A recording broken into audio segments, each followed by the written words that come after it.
Hi, welcome back to my channel Megha's tasty kitchen. ఈరోజు నేను మీకు ఈ వీడియోలో ఎగ్ గ్రేవీ కర్రీ ఎలా చేసుకోవాలో చూపిస్తాను. జనరల్గా ఎగ్ బాయిల్ అవ్వడానికి 10 to 15 మినిట్స్ టైం తీసుకుంటుంది కదండి. అలా కాకుండా ఎగ్ని బాయిల్ చేయకుండా ఎగ్తో కర్రీ ఎలా చేసుకోవాలో నేను చూపిస్తాను. దీనివల్ల మనకి టైం అన్నది బాగా సేవ్ అవుతుంది. లేదంటే ఎగ్ బాయిల్ చేసి అది కూల్ అయిన తర్వాత దాన్ని షెల్ ఓపెన్ చేయడానికి ఇవన్నిటికీ మనకి చాలా టైం అవుతుంది కదా. సో ఈ కర్రీ వల్ల మనం టైం అన్నది చాలా సేవ్ చేసుకోవచ్చు. ఇది క్యారేజెస్లో కూడా చాలా బాగుంటుంది.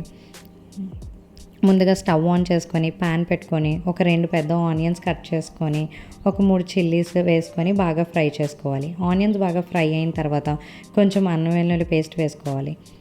అల్లం వెల్లుల్లి పేస్ట్ పచ్చివాసన పోయిన తర్వాత అందులో కొంచెం కరివేపాకు, కొంచెం టమాటో ప్యూరీ, కొంచెం సాల్ట్, కొంచెం పసుపు వేసుకొని బాగా ఫ్రై చేసుకోవాలి. టమాటా అన్నది బాగా మగ్గిన తర్వాత ఆయిల్ అన్నది సపరేట్ అయిన తర్వాత మనం అందులో కొంచెం కారం, ధనియా పొడి, జీరా పొడి, ఇంకా గరం మసాలా పొడి వేసుకొని బాగా కలుపుకొని ఒక 2-3 మినిట్స్ బాగా ఫ్రై చేసుకోవాలి.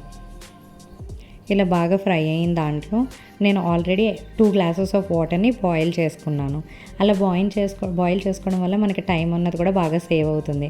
దీంట్లోకే కాదండి, ఏ కర్రీలో కన్నా వాటర్ వేయాల్సి వస్తే పక్కనే మనం వాటర్ సపరేట్గా బాయిల్ చేసుకొని వేసేసుకుంటే టైం అన్నది మనకి సేవ్ అవుతుంది. సో 2 గ్లాసెస్ ఆఫ్ వాటర్ వేసిన తర్వాత ఎగ్స్ని నెమ్మదిగా అందులోకి డ్రాప్ చేసుకోవాలండి. నేనైతే 6 ఎగ్స్ని డ్రాప్ చేస్తున్నాను. ఇలా ఈ 6 ఎగ్స్ని నెమ్మదిగా ఒకదాని తర్వాత ఒకటి డిస్టర్బ్ చేయకుండా మనం అందులోని వేసుకోవాలి. అలా వేసుకున్న తర్వాత కొంచెం ఫ్లేమ్ తగ్గించుకొని ఒక 10 to 15 మినిట్స్ గ్రేవీ అనేది దగ్గర పడినంత వరకు మనం కలపకుండా అలా మూత పెట్టి ఉంచాలి. ఇలా కలపకుండా ఉంటేనే మనకి ఆ ఎగ్ అన్నది కలిసిపోకుండా ఉంటుందండి. సో చూసారు కదా, వీడియోలో చూస్తున్నట్టుగా ఇలా ఎగ్ అన్నది ఒక దాంట్లో ఒకటి కలిసిపోకుండా ఇలా సపరేట్గా వస్తుంది. మీకు ఈ కర్రీ నచ్చినట్లయితే తప్పకుండా ట్రై చేయండి.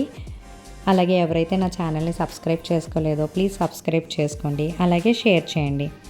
మీకు నా వీడియోస్ నచ్చినట్లయితే లైక్ చేయండి. ఎవరైనా ట్రై చేశాక కామెంట్స్లో ఎలా ఉందో చెప్పండి.